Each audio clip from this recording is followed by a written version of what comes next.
किसी समांतर श्रेणी का 8वां पद -23 है तथा 12वां पद -39 है, तो श्रेणी के प्रथम एवं द्वितीय पद को निकालें।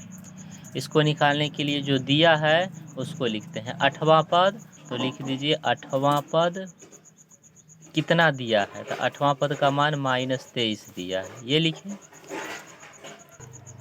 8वां पद का सूत्र क्या होता है, तो 8वां पद का सूत्र होता है a + 7d का मान -23, इसको समीकरण 1 किए।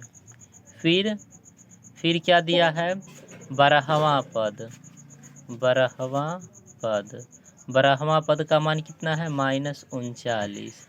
12वां पद का फॉर्मूला क्या होगा, तो a + 11d बराबर -39, इसको समीकरण 2 किए। समीकरण 2 में से समीकरण 1 को घटाते हैं, तो समीकरण 2 माइनस समीकरण 1, तो 2 क्या है, a + 11d बराबर -39, और a क्या है, तो a + 7d बराबर -23। इसको घटा दिए, तो ये a से a कट गया, 11d में से 7d गया तो कितना d, 4d, अब बराबर ये -39 और ये माइनस +23, तो इसमें से इसको घटाएंगे तो माइनस आएगा और ये हो जाएगा 9 7 16। यहाँ से d का मान हमें प्राप्त हो गया कितना, तब -16/4, यानी d का मान आ गया -4। ठीक, अब d का मान जब -4 आया तो हमें a का मान निकाल लेनी है। a का मान हम निकालते हैं समीकरण 1 से। समीकरण 1 में d का मान रखने पर